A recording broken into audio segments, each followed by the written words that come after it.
Charlie has cerebral palsy. It's been 9 years, and he just walks so much better right after riding. You don't know how much as a mom and not being able to see your child walk, and it's been hard, obviously, blaming myself for 9 years, and so seeing him walk for the first time is just, it's incredible. Welcome back. Well, that was one of the many families touched by pediatric physical therapist Jennifer Young's equine therapy program.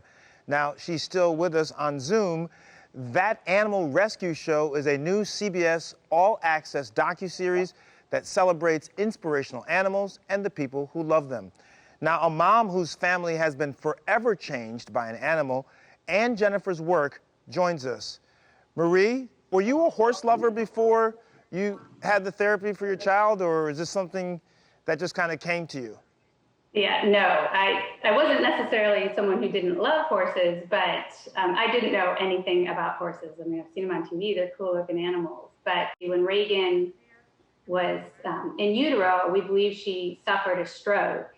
And during a routine ultrasound at 20 weeks, we learned that there was too much cerebral spinal fluid, which is often indicative of spina bifida, but she didn't have a blockage, and a fetal MRI later showed that she has what's called schizencephaly.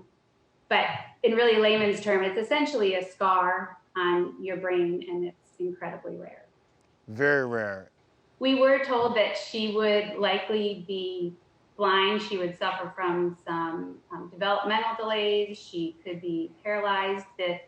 The breadth of the challenges that were put in front of us were pretty extensive. And we brought her to the neurologist for her 2-year appointment. And his reaction to us was, you really need to stop focusing so much on getting her to walk. She's never going to walk on her own, and she's going to need to be able to communicate. So you need to shift gears and start focusing on her speech, because she will never walk on her own. But then you decided to try out equine therapy. How'd you hear about it? What led you there? There was a hippotherapy facility 8 miles from our house, and so we thought, why not? We'll give it a try. So you find this place, it's close to your house, only 8 miles. Walk me through Reagan's first ride. Was it great? Was she wonderful? Did she fall in love with the horse? How was it? It was quite the opposite.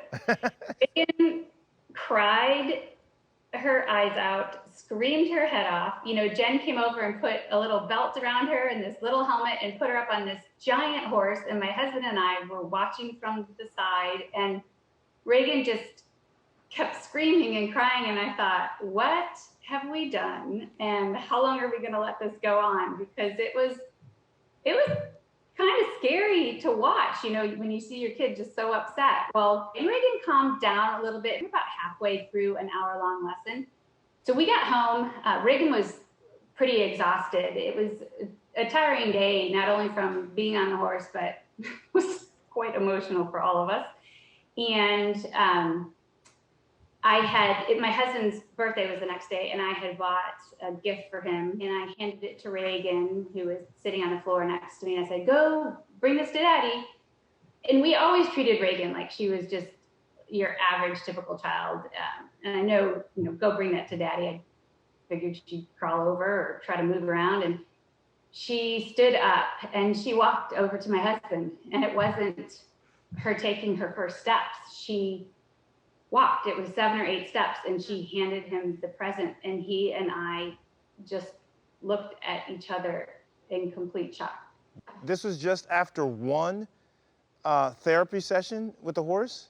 That's right. Yeah, it was just that one day, and this was right on the heels of our neurologist telling us she would never walk, just one ride on a horse. It was pretty amazing.